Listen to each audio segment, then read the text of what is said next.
रहायश है मेरी। ते मैं पहले ओवरलॉक का काम करना हाँ, तो मैंने ब्लड पैन नाल मेरी अखां की रोशनी चली गई है। तो हुण मैं बच्चों का एक आसरा बनाया है, गोलियां टोफियां बेचना पिया।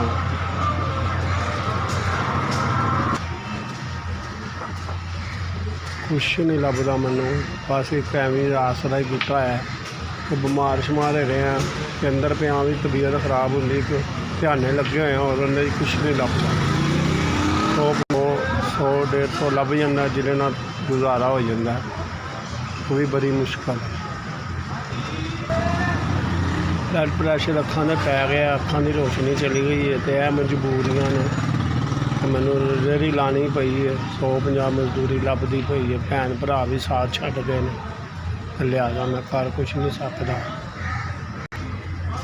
रब अगे दुआ करना वा, मालका तू जिस हाल च भी रखा तेरा लख ते करोड़ वारी शुक्र है मेरा।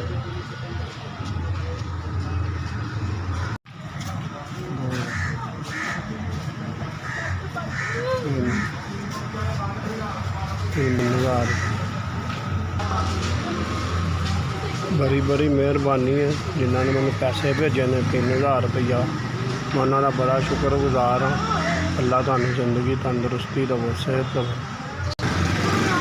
जिन्होंने वालों भी मैनू पैसे आए ने, अल्लाह उन्होंने जिंदगी तंदुरुस्ती देवे, सेहत देवे।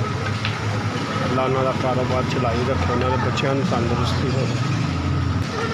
मैं बड़ा शुक्रगुजार हाँ SBS का, जिन्हों की वजह तो मेरे तक पैसे पहुँचे ने। अल्लाह उन्होंने सेहत तंदुरुस्ती देवे।